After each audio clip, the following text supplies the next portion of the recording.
آج کل مجھے اپنے آپ سے بڑا ڈر لگنے لگا ہے۔ میں اپنے آپ کو اپنا بدترین دشمن سمجھنے لگا ہوں۔ پتہ نہیں کب اور کس موقع پر میں اپنے آپ کو نقصان پہنچا لوں، اس لیے اپنے ساتھ کسی اور کو رکھنے لگا ہوں۔ وہ جو کسی کا شعر ہے، دشمنوں کو بلواؤ دوستوں نے گھیرا ہے، تو کچھ ایسے ہی حالات ان دنوں میرے ساتھ ہیں۔ یہاں تو معاملہ اس سے بھی 2-4 جوتے آگے ہے۔ شاعر کو تو اس کے دوستوں نے گھیرا تھا، یہاں تو میں خود اپنے نرگے میں پھنس جاتا ہوں۔ ابھی چند روز پہلے کچھ ایسا ہی ہوا۔ مجھے کسی ضروری کام سے گھر سے نکلنا پڑا۔ اس وقت میرے ساتھ کوئی نہیں تھا۔ ابھی میں زیادہ دور نہیں گیا تھا، شیرخان کے تندور کے پچھواڑے ہی پہنچا تھا کہ سامنے سے مجھے میں آتا نظر آیا، انتہائی خوخار انداز میں مجھے گھورتا ہوا۔ ابھی میں اس سے میرا مطلب ہے میں اپنے آپ سے بچ کر بھاگنے کا راستہ تلاش کر رہا تھا کہ دوسری سمت سے ایک اور میں آتا نظر آیا۔ اس کے تیور پہلے والے سے بھی زیادہ خطرناک نظر آ رہے تھے۔ میں جس راستے سے آیا تھا اسی راستے سے لوٹنا چاہا کہ اس سمت سے ایک اور میں میری طرف آتا ہوا نظر آیا۔ اس کی نیت بھی اچھی نظر نہیں آ رہی تھی۔ میں دھڑکتے دل کے ساتھ کھڑا سوچ رہا تھا کدھر جاؤں، کس طرح اپنے آپ سے خود کو بچاؤں، کہ دیکھتے ہی دیکھتے میرے مزید 2 ہم شکل نہ جانے کدھر سے نمودار ہو گئے۔ پانچوں ہو ایک جیسے تھے، بلکہ یہ کہنا بہتر ہوگا کہ پانچوں ایک دم میرے جیسے تھے۔ میں نے جو لباس پہنا ہوا تھا بالکل ویسا ہی لباس وہ پانچوں بھی پہنے ہوئے تھے۔ اچانک ان پانچوں نے اپنی جیب کے اندر ہاتھ ڈالا تھا اور پھر باہر آنے والے ان کے ہاتھوں میں لمبے اور چمکیلے پھل والے چاقو تھے، جنہیں لہراتے ہوئے وہ خوخار انداز میں آہستہ آہستہ میرے قریب آ رہے تھے۔ آہستہ آہستہ ان کا حلقہ تنگ ہوتا جا رہا تھا۔ ڈر کے مارے میں مرا جا رہا تھا۔ میری سمجھ میں نہیں آ رہا تھا کہ ان پانچوں سے جو میرے علاوہ اور کوئی نہیں تھے، ان سے اپنے آپ کو کس طرح بچاؤں۔ اچانک میری نگاہ شیرخان کے تندور پر پڑی اور میں شیرخان شیرخان کہہ کر آوازیں دینے لگا۔ میں نے چند آوازیں ہی دی تھی کہ شیرخان اور اس کے تندور کے 1-2 ساتھی گھبرا کر میرے قریب آ گئے۔ کیا ہے صاحب جی، کیوں چلاتی ہے؟ وہ شیرخان، کچھ لوگ مجھے مارنے کے لیے مجھ پر قاتلانہ حملہ کرنے کے لیے آ رہے تھے۔ کدھر ہے وہ حبیث کا بچہ؟ ہم کو بولو۔ اس نے ادھر ادھر دیکھا مگر وہاں تو کوئی بھی نہیں تھا۔ میں نے بھی نگاہیں پھاڑ پھاڑ کر چاروں طرف دیکھا۔ واقعی اس وقت کوئی بھی نزدیک یا دور موجود نہیں تھا۔ ان پانچوں میں سے ایک بھی نظر نہیں آ رہا تھا۔ ادھر تو کوئی بھی نہیں ہے صاحب جی، وہ میں نے تمہیں آواز دی تھی نا، تم سے ڈر کر شاید بھاگ گئے۔ شیرخان نے اپنی مونچھوں کو تاؤ دیا۔ شیرخان کا علاقہ میں کوئی گنڈا لوگ کیسے آ گئی؟ ہم کو ان کا شکل و صورت بتاؤ، ہم ان کو شیرخان کا علاقہ غیر میں آنے کا مزہ چکھا دے گی۔ اب میں شیرخان کو ان کی شکل و صورت کیا بتاتا؟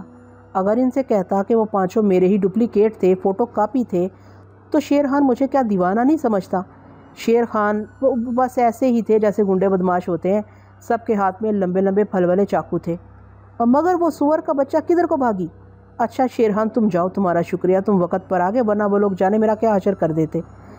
شیرخان اور اس کے ساتھیوں کی موجودگی ہی میں واپس لوٹ گیا۔ آگے نہیں گیا کیونکہ مجھے تنہا دیکھ کر وہ پھر نمودار ہو سکتے تھے۔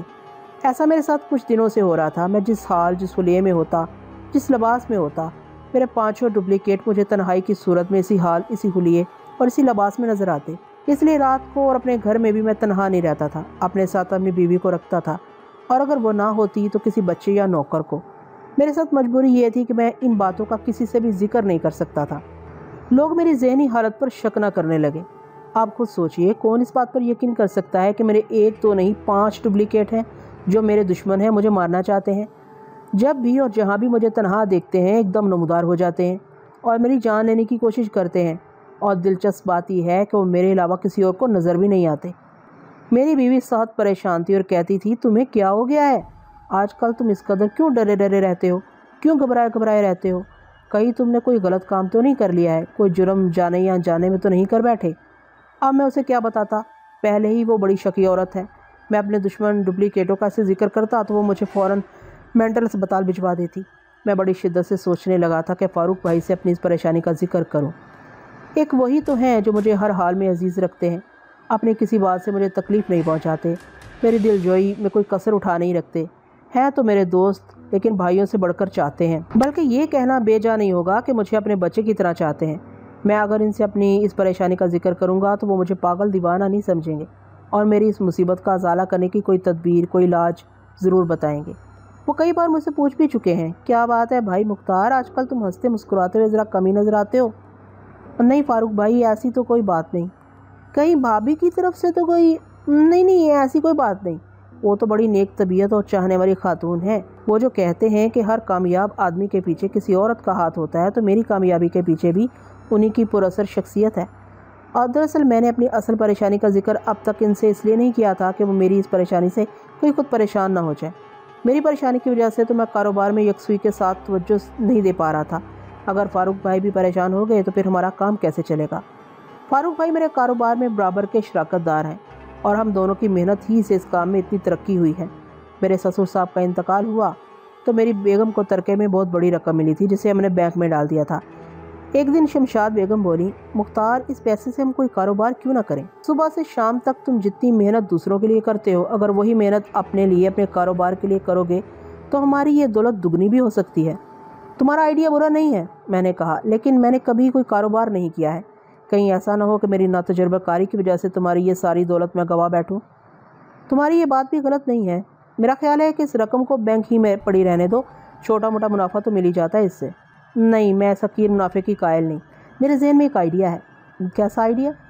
تم کسی ایسے بندے کو تلاش کرو کاروبار میں جس کا تجربہ وسیع ہو، ہم اس کے ساتھ مل کر کام کریں گے، اس کے ساتھ رہ کر بھی تم کچھ دنوں میں بزنس کے اسرار اور امور سے واقف ہو جاؤ گے۔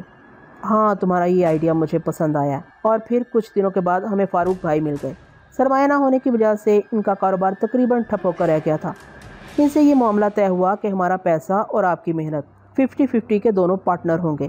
میں تو ڈر رہا تھا کہ پتہ نہیں ان سے بزنس پارٹنرشپ کیسی رہے گی، مگر فاروق بھائی تو غیر متوقع طور پر بڑے ہی اچھے ثابت ہوئے۔ مجھے ہر وقت اپنے ساتھ رکھتے، ہر معاملے میں مجھے صلاح و مشورے کرتے۔ انہوں نے جی جان لگا کر اس کاروبار میں محنت کی اور جلد ہی اس کا بہت میٹھا پھل ہمیں ملنے لگا۔ دیکھتے ہی دیکھتے کاروبار خاصا چل نکلا، ہمیں بہت معقول منافع ہونے لگا۔ فاروق بھائی بزنس مین کی حیثیت سے اچھے ثابت ہوئے۔ مجھ سے ان کی محبت میں روز بروز اضافہ ہوتا گیا۔ جب سے مجھے اپنے ڈپلیکیٹس نظر آنے لگے تھے، میں ذہنی طور پر پریشان رہنے لگا تھا۔ اس پریشانی کی وجہ سے میں کاروبار کے معاملات میں اپنی ذمہ داریاں احسن طریقے پر نہیں نبھا رہا تھا۔ میں نے ہزار اس کیفیت کو چھپانے کی کوشش کی، مگر فاروق بھائی کو شاید کچھ اندازہ ہو گیا تھا کہ میں اندرونی طور پر ڈسٹرب ہوں اور کسی وجہ سے میں اس کا ان سے اظہار نہیں کر رہا ہوں۔ اگرچہ انہوں نے اس بارے میں کئی بار مجھ سے پوچھا بھی، مگر میں نے انکار کر دیا کہ ایسی کوئی بات نہیں۔ وجہ اس کے علاوہ اور کوئی نہیں تھی کہ میری پریشانی کا سبب معلوم کر کے اگر وہ بھی پریشان ہو گئے، ذہنی طور پر ڈسٹرب ہو گئے، تو اس کا اثر ہمارے کاروبار پر خوشگوار نہیں ہوگا۔ میں تو پہلے ہی نکارا ہو گیا ہوں، وہ بھی ذہنی پریشانی میں کہیں عضو معطل نہ بن کر رہ جائیں۔ لیکن ایک دن جب انہوں نے بہت اصرار کیا اور کہا، تم شاید مجھے غیر سمجھ کر اپنے دکھ درد میں شریک کرنا نہیں چاہتے، تو ان کی آواز بھر آ رہی تھی۔ نہیں فاروق بھائی، ایسی بات نہیں، آپ کو اگر میں غیر سمجھوں گا تو اپنا کسے سمجھوں گا؟ تو پھر کیا بات ہے، مجھے بتاتے کیوں نہیں، مجھ سے چھپاتے کیوں ہو؟ اب میرے لیے بتائے بغیر رہنا ممکن نہیں رہا تھا۔ چند لمحے میں تذبذب میں رہا، پھر بولا، بات کچھ ایسی ہے فاروق بھائی کہ اس پر کوئی یقین نہیں کرے گا، اس لیے میں نے اس کا اظہار کرنا مناسب نہیں سمجھا کہ آپ میری ذہنی کیفیت پر کہیں شک نہ کرنے لگے۔ فاروق بھائی نے فوراً ہی کوئی جواب نہیں دیا، کچھ دیر تک خاموش رہے، پھر ذرا توقف کے بعد بولے، بھائی مختار، مجھے بتاؤ تو آخر مسئلہ کیا ہے؟ اور میں نے ڈرتے ڈرتے اپنے 5 ڈپلیکیٹس کے بارے میں انہیں بتا دیا۔ فاروق بھائی میری بات سن کر ایک دم فکر مند ہو گئے۔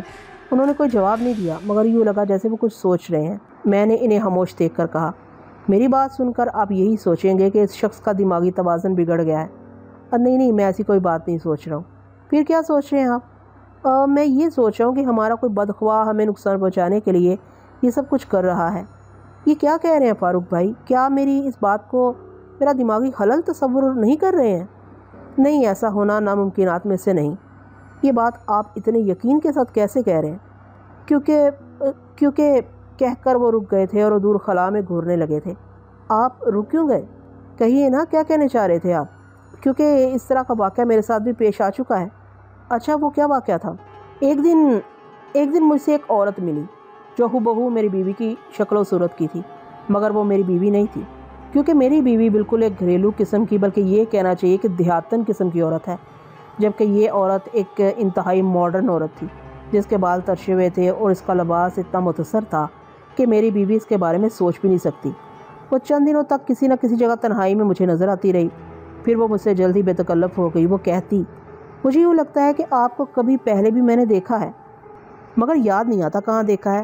پھر خود ہی اس خیال کو رد کر دیتی، مگر نہیں، آپ کو میں پہلے کیسے دیکھ سکتی ہوں، میں تو یہاں تھی ہی نہیں، ہو سکتا ہے میں نے آپ کو پچھلے جنم میں دیکھا ہو۔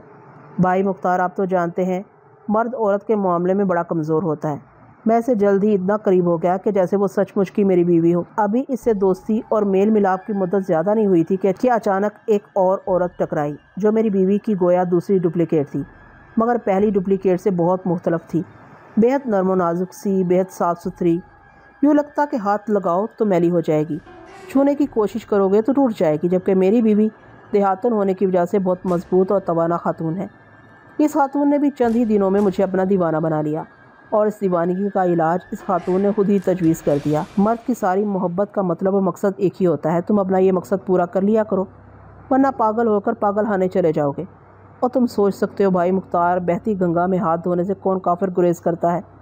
اور وہ پہلی عورت بھائی مختار، وہ پہلی عورت بھی اس دوران اس مقصد کے لیے آتی رہی، اور ابھی پہلی اور دوسری عورتوں کے ساتھ سلسلہ چل رہا تھا کہ ایک دن ایک تیسری عورت ٹکرائی جو سر سے پیر تک برقع میں چھپی ہوئی تھی، صرف 2 آنکھیں دکھتی تھیں۔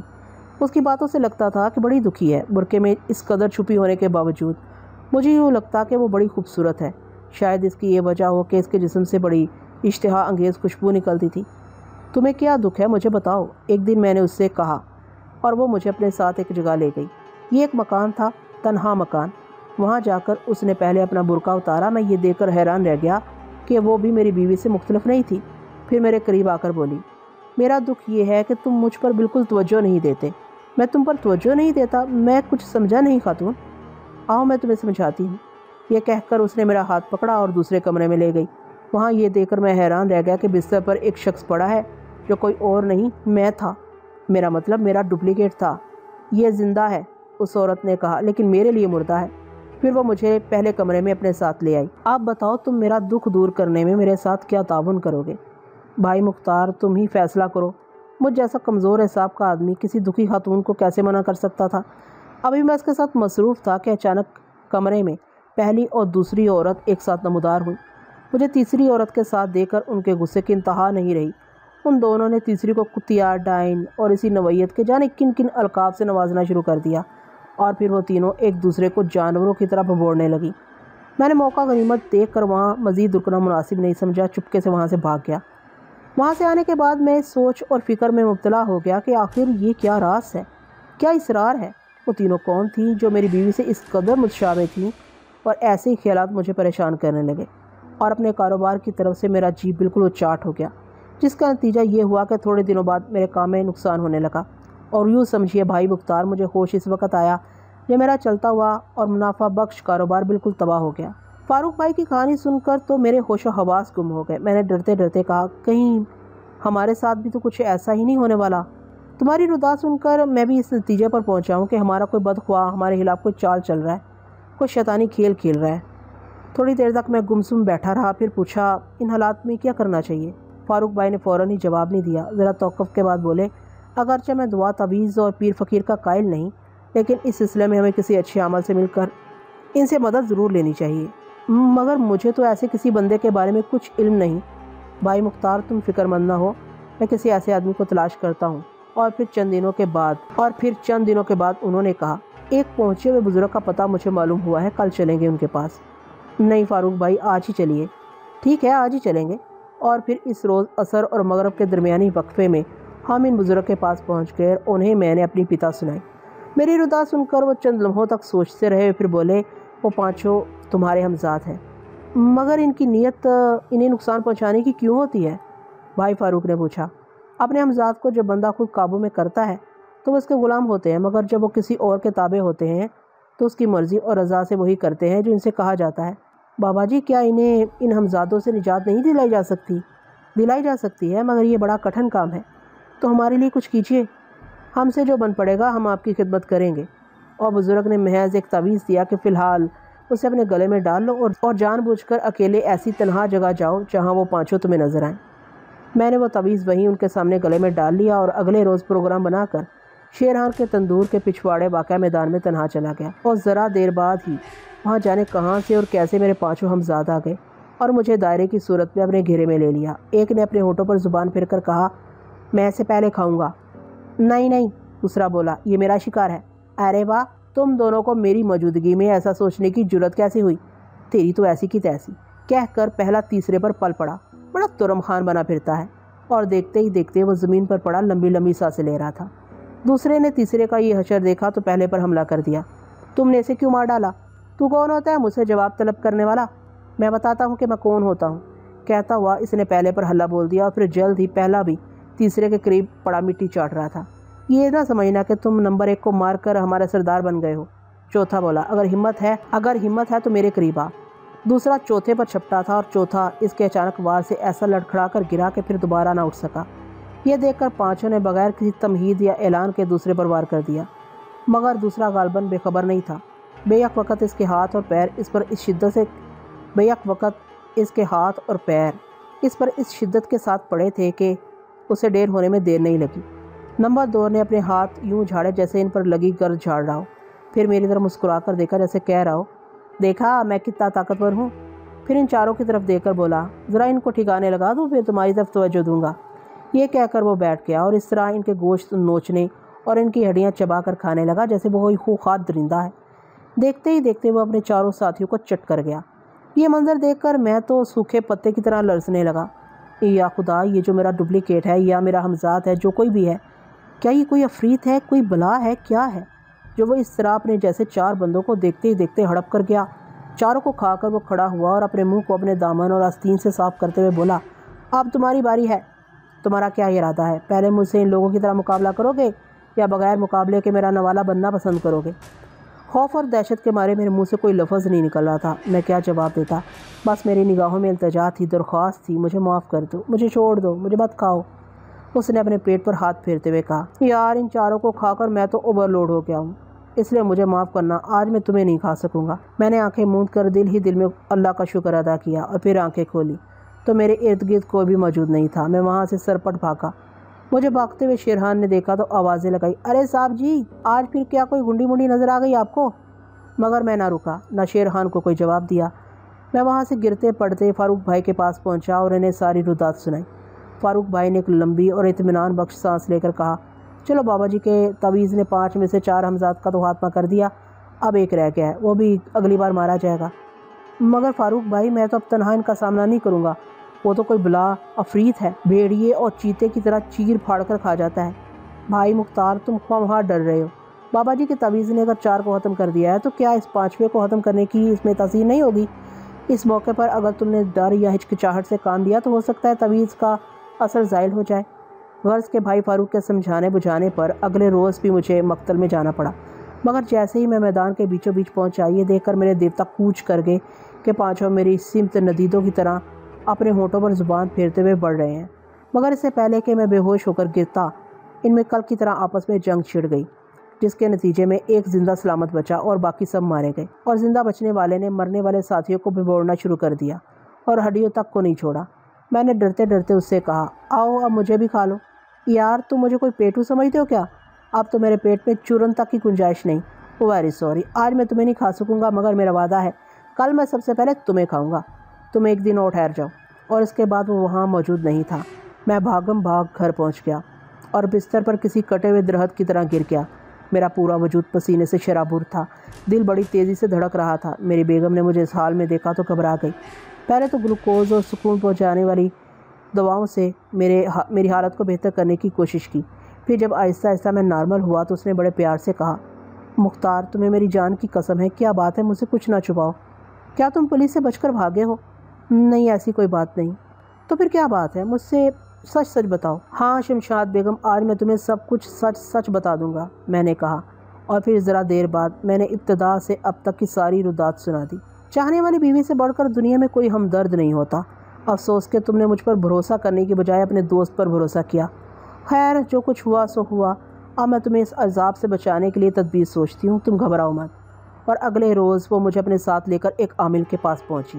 وہ ظاہری طور پر ایک عام سا نارمل سا بندہ تھا، کلین شیو اور پینٹ شرٹ میں ملبوس۔ انہیں میں نے ابتدا سے اب تک کی ساری رودات سنائی۔ سن کر ذرا دیر وہ خاموشی سے سوچتے رہے، پھر بولے، سب سے پہلے میں آپ لوگوں کو اپنے بارے میں بتا دوں، میں کوئی پیر فقیری یا جادوگر نہیں ہوں، بس ایک عامل ہوں۔ کچھ موکل میرے تابع دار ہیں، کچھ کو میں نے مسخر کر رکھا ہے، انہی کی مدد سے کام کرتا ہوں۔ آپ کا کیس اگر وہ حل کر سکے تو مجھے خوشی ہوگی، ورنہ میں معذرت کر لوں گا۔ ہمیں سے کوئی غرض نہیں کہ آپ کس طرح اپنا کام کرتے ہیں، آپ کوشش کیجیے ہمیں اس مصیبت سے نجات دلانے کے سلسلے میں۔ شمشاد بیگم نے کہا۔ دیکھیں جی، مصیبت بھی اللہ کے حکم سے آتی ہے اور اس سے نجات بھی اس کی مرضی اور رضا سے نصیب ہوتی ہے، آپ اللہ پر بھروسہ کریں۔ انہوں نے کمرے کے ایک کونے سے مٹی کی ایک ہانڈی نکالی جس کے اوپر مٹی کا ہی ڈھکن تھا، اسے اپنے قریب رکھ کر ایک چھڑی سے اس پر 3 بار ہلکی ضربیں لگائیں، جس کے بعد یوں لگا کہ ہانڈی کے اندر کچھ چیزیں آپس میں ٹکرائیں۔ ذرا معلوم تو کرو، عامل صاحب نے ہانڈی کو مخاطب کر کے کہا۔ مختار صاحب کے ساتھ جو کچھ ہو رہا ہے یہ سب کیا ہے؟ ہانڈی کے اندر سے پھر کچھ چیزیں ٹکرانے کی آواز آئی۔ اس پر عامل صاحب بولے، اچھا، اور سامنے رکھا ہوا ریڈیو ایک بٹن دبا کر آن کر دیا۔ ذرا دیر تک اس کے اندر سے کھڑکھڑاہٹ کی آواز آتی رہی، پھر مردانہ بھاری آواز سنائی دی۔ یہ سب کچھ ان کو سوچے سمجھے منصوبے کے تحت پریشان کرنے کے لیے کیا جا رہا ہے۔ یہ کون لوگ ہیں اور ایسا کس مقصد کے تحت کر رہے ہیں؟ وہ چاہتے کیا ہیں؟ اس کا تفصیلی جواب کب دو گے؟ اس سوال کا کوئی جواب نہیں ملا۔ ذرا دیر بعد عامل صاحب نے پھر اپنا سوال دہرایا۔ ذرا دیر بعد ریڈیو سے آواز آئی، تھوڑی مہلت چاہیے، تحقیق و تصدیق میں تھوڑا وقت لگے گا، 2-3 دن تمہارے لیے کافی ہوں گے؟ میں نے جمعرات کو بلا لوں؟ ہاں بلا لیں، لیکن انہیں بتا دیں یہاں آنے کے بارے میں کسی تیسرے کو ایک لفظ بھی نہیں بتائیں گے۔ دیکھیے، ہمارے موکل کا کہنا ہے کہ یہاں آنے کے بارے میں آپ دونوں کسی تیسرے سے اس بات کا ذکر نہیں کریں گے، اور ہاں، اپنی کوئی چیز ہمیں دے چاہیے۔ کیسی چیز؟ جیسے کہ انگوٹھی، رومال، کچھ بھی، مگر یہ مختار صاحب کے ذاتی استعمال کی ہو۔ ہاں، رومال تو میرے پاس ہے، میں نے کہا۔ یہ لیجئے، میں نے جیب سے رومال نکال کر عامل صاحب کو پیش کر دیا۔ اور ہاں، آپ جمعرات کو تشریف لائیں اسی وقت۔ جمعرات کو ہم دونوں میاں بیوی عامل صاحب کے پاس پہنچے تو انہوں نے ہمیں دیکھ کر کہا، آئیے، آپ کے بارے میں بڑی معلومات حاصل ہوئی ہیں۔ ہم اشتیاق انداز میں ان کے قریب جا کر بیٹھے۔ انہوں نے کہا، ہمارے موکلوں نے یہ معلوم کیا ہے کہ ہمزادوں کا چکر آپ کے مارنے کے لیے چلایا گیا ہے۔ مگر عامل صاحب، میری بیگم نے کہا، مارنے کے لیے اتنا لمبا چکر چلانے کی ضرورت کیا تھی؟ چھری کے چند وار یا پستول کی 1-2 گولی کافی نہیں تھی؟ آپ صحیح کہتی ہیں، مگر قاتل یہ نہیں چاہتا کہ مختار صاحب کی موت کے بعد بھی اس پر شک و شبہ ہو، لہٰذا وہ مختار صاحب کے ہاتھوں ہی مروانا چاہتا ہے۔ اوہ میرے خدا، قاتل تو بڑا سفاک ہے۔ مگر میں نے تو سنا ہے ہمزاد نقصان نہیں پہنچاتے۔ ہاں، نقصان نہیں پہنچاتے ہیں، مگر اس صورت میں جب انہیں بندے نے خود مسخر کیا ہو، جب دوسروں کی کوشش سے ان پر قابو پایا گیا ہو تو ان کے ذریعے قتل بھی کروا سکتے ہیں، لیکن اس کی ضرورت بھی نہیں پڑ سکتی۔ انہیں اس کے ذریعے اس قدر دہشت زدہ کر دیا جائے کہ وہ ڈر اور خوف سے مر جائے۔ جی ہاں، آپ کا یہ کہنا غلط نہیں ہے۔ جب میرے ہمزاد مار کر ایک دوسرے کو کھا رہے تھے تو مجھے یوں لگتا تھا کہ اب یہ مجھے بھی کھا جائیں گے، تب ڈر اور دہشت سے میری نبض ڈوبنے لگتی تھی۔ آپ کے موکلوں نے یہ نہیں بتایا کہ کس کی کوشش سے ان کے ہمزاد ان کے دشمن بن گئے ہیں؟ شمشاد بیگم نے پوچھا۔ ہاں بھائی، عامل صاحب نے مٹی کی ہانڈی پر چھڑی مار کر پوچھا، کیا انہیں اس مردود کا چہرہ نہیں دکھاؤ گے؟ پانی کا بندوبست کریں۔ ریڈیو سے آواز آئی اور ذرا دیر بعد ایک چھوٹی سی تپائی پر ایک بڑا سا شیشے کا جار پانی سے بھرا رکھا تھا۔ شیشے کا جار بہت صاف اور شفاف تھا اور چاروں طرف سے دیکھا جا سکتا تھا۔ عامل صاحب نے جار پر اپنی چھڑی سے ہلکی ہلکی چند ضربیں لگا کر کہا، ہاں بھائی، اس شیطان کا چہرہ دکھاؤ جس نے مختار صاحب کے ہمزاد کو مسخر کیا ہے۔ بالکل ساکن پانی میں اچانک تلاطم سا پیدا ہوا اور صاف شفاف پانی بالکل گدلا ہو گیا۔ پھر آہستہ آہستہ پانی کے استرام میں کمی آنے لگی اور اس کے ساتھ ہی پانی صاف ہونے لگا، اور جب پانی بالکل ساکن اور شفاف ہو گیا تو اس کے اندر ایک ہیولا سا نظر آنے لگا۔ ابتدا میں یہ دھندلا تھا مگر جلد ہی صاف ہو گیا اور پانی کے اندر نظر آنے والا چہرہ بالکل نمایاں ہو گیا۔ ارے یہ تو وہی ہے، بے سختہ میری زبان سے نکلا، وہ بابا جی جن کے پاس فاروق بھائی مجھے لے گئے تھے اور جنہوں نے مجھے ہمزادوں سے محفوظ رکھنے کے لیے تعویذ دیا تھا۔ عامل صاحب نے اس ہوں کو خاصا کھینچ کر کہا، پھر ذرا توقف کے بعد ہانڈی پر چھڑی مار کر بولے، ذرا ان بزرگوار کا جغرافیہ تو بتاؤ، آخر یہ ہیں کون؟ ذرا دیر بعد ریڈیو سے آواز آئی، یہ بابا جی بنگالی جادوگر ہیں، سفلی عملیات کے ماہر ہیں اور بنگالی بابا کے نام سے مشہور ہیں۔ اس کا یہ مطلب ہوا، عامل صاحب نے سوچتے ہوئے کہا، مختار صاحب کے ساتھ ان کے ہمزادوں کا چکر انہوں نے کسی دوسرے کے لیے چلایا ہے؟ جی ہاں، یہی بات ہو سکتی ہے، شمشاد بیگم فکر مند لہجے میں بولی۔ مگر ایسا کون شخص ہو سکتا ہے؟ میں نے سوچتے ہوئے کہا، میری تو کسی سے کوئی دشمنی نہیں، پھر کوئی میری جان کا لاگو کیسے ہو سکتا ہے؟ عامل صاحب نے مٹی کی ہانڈی میں چھڑی مار کر اپنے موکل سے کہا، بھائی اس پس پردہ دشمن کے چہرے سے بھی پردہ ہٹا دو، انہیں بتا دو ان کا دشمن کون ہے، یہ تو کہتے ہیں میرا کوئی دشمن نہیں۔ ریڈیو سے آواز آئی، جامع جہاں نما سے رجوع کریں۔ عامل صاحب نے شیشے کے جار پر چھڑی سے چند ضربے لگا کر کہا، ہاں بھائی، اس دشمن کے چہرے سے پردہ اٹھا دو جو مختار صاحب کو زندہ دیکھنا نہیں چاہتا۔ جار کے پانی میں ایک بار پھر تلاطم سا پیدا ہوا اور شفاف پانی گدلا ہو گیا۔ پھر ذرا دیر کے بعد پانی پرسکون ہو گیا، شفاف ہو گیا اور اس کے اندر ابھرنے والے دھندلے عکس نے آہستہ آہستہ صاف ہونا شروع کر دیا۔ ہم دونوں میاں بیوی جار پر جھکے ہوئے تھے۔ جار کے اندر نمودار ہونے والا حولہ جیسے ہی صاف ہوا مجھے چکر آ گیا۔ اور دھب سے بیٹھ گیا۔ عامل صاحب نے گھبرا کر میری بیگم سے پوچھا، یہ کون ہے؟ ان کا جگری یار، بھائی اور باپ سے زیادہ پیارا دوست فاروق بھائی، جن پر یہ مجھ سے زیادہ اعتماد کرتے ہیں۔ ذرا دیر بعد میری طبیعت سنبھلی تو میں نے عامل صاحب کی طرف دیکھ کر کہا، نہیں یہ جھوٹ ہے، یہ غلط ہے۔ آپ کے موکل کی تصدیق و تحقیق میں یقیناً کوئی گڑبڑ ہو گئی ہے۔ فاروق بھائی ایسے نہیں ہو سکتے۔ عامل صاحب نے ہانڈی پر چھڑی مار کر کہا، ارے بھائی مختار صاحب یہ تسلیم کرنے پر تیار نہیں ہے کہ ان کے فاروق بھائی ان کے دشمن ہو سکتے ہیں، پھر تو انہیں ثبوت پیش کرنا پڑے گا۔ ریڈیو سے آواز آئی، آپ ماضی سے متعلق فلیش بیک دکھانے کا بندوبست کریں۔ اچھی بات ہے، کہہ کر عامل صاحب اٹھے اور کمرے کے ایک گوشے سے ایک پڑیا لائے۔ پڑیا کھول کر اس کے اندر سے نمک جیسی کوئی چیز نکال کے ایک چٹکی بھر اس جار کے پانی میں ڈال دیا۔ ذرا دیر بعد جار کا پانی جیسے پکنے لگا اور اس کے اندر سے بھاپ نکلنے لگا۔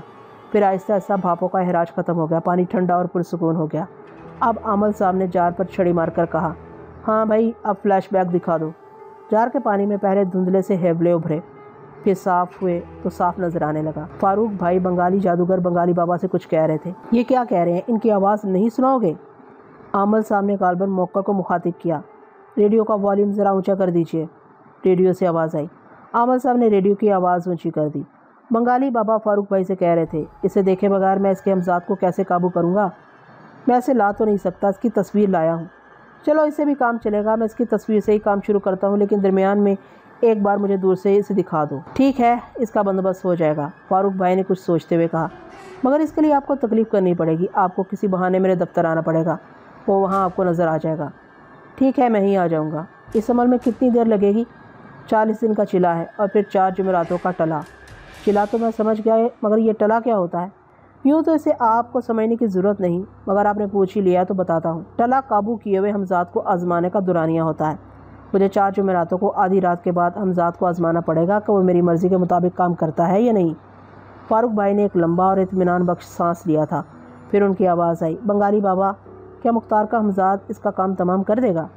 ارے بھائی، اور یہ چکر کس لیے چلایا جا رہا ہے؟